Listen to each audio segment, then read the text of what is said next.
Welcome to a quick introduction to the DPA Solar Off-Grid Configuration Tool. This is for single-phase systems and it uses Schneider components.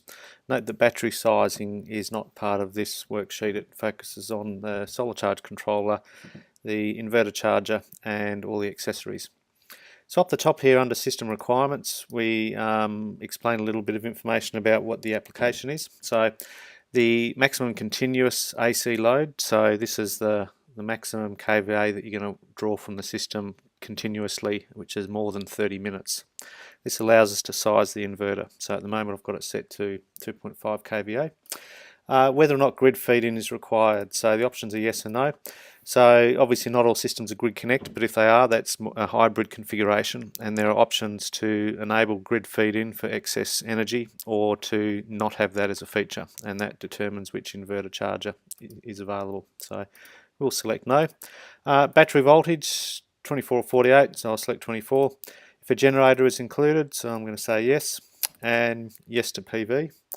And at the moment we've got an array size of 1.8 kilowatts, and that's the peak.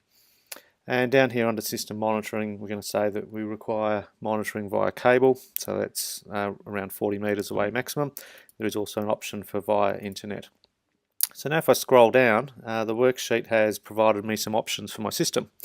So as you can see here for the inverter charger, I've selected 24 volts, so it's highlighted the three that are compatible with 24 volts, and these are also compatible with no grid feed-in. Now note that the XW is capable of grid feed-in, but the fact that we've ticked no just means we don't need that feature. If you needed a system that was physically incapable of grid feed, then you'd have to select one of the two SW devices. So I can select one of those, and based on my AC load, it said they only need one of the XW 2.5 kilowatt units. That's been put in here. Obviously you can enter your own pricing down here for the unit price, and it will then give you a total down the bottom. As I come further down, because I've indicated that solar PV is involved, the two charge controllers are available. So the 6150, which is a 60 amp maximum charge, 150 volt maximum VOC, is one option, and the other option is the larger unit, which is an 80 amp and 600 VOC. So obviously the 600 volt unit, you'll have longer strings for your panels. And so I'm actually going to go for the larger unit in this instance, and that will actually give me a maximum theoretical charge of 2.5 kilowatts into the batteries. The smaller unit, because it's 60 amp, will do 1.92.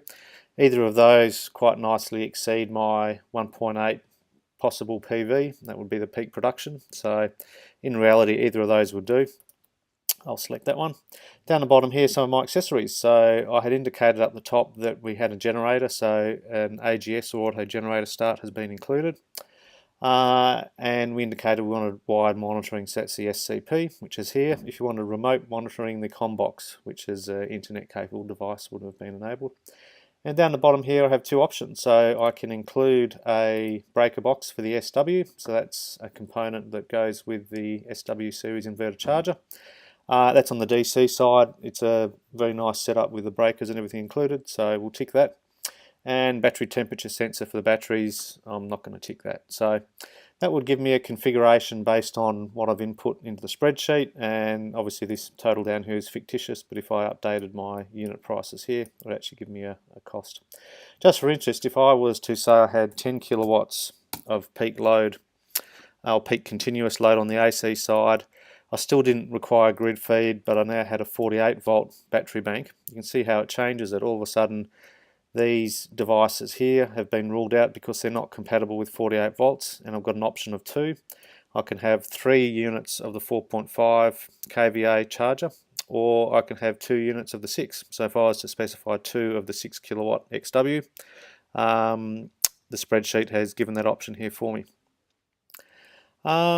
There's 3 additional tabs down the bottom here, sample 1, 2 and 3, and each of those is just a non-modifiable sort of worked example. So this is a low power consumption, weekend property, small amount of solar, 24 volt batteries, no grid feed, no generator, and it's just a little worksheet there that just shows you an example of what that system would look like. If you update your prices on the front page, they will link down here. And then samples 2 and 3, this is more of a medium power consumption. It's a larger sort of weekend property type scenario. And then number 3 is more of a fully occupied 7-day-a-week property with a large solar install. It jumps up to 48-volt batteries, includes a generator, and you can start to see some of the components that have been selected for that. All right, thank you very much for your time, and yeah, just get in contact with DPA Solar if you have any questions.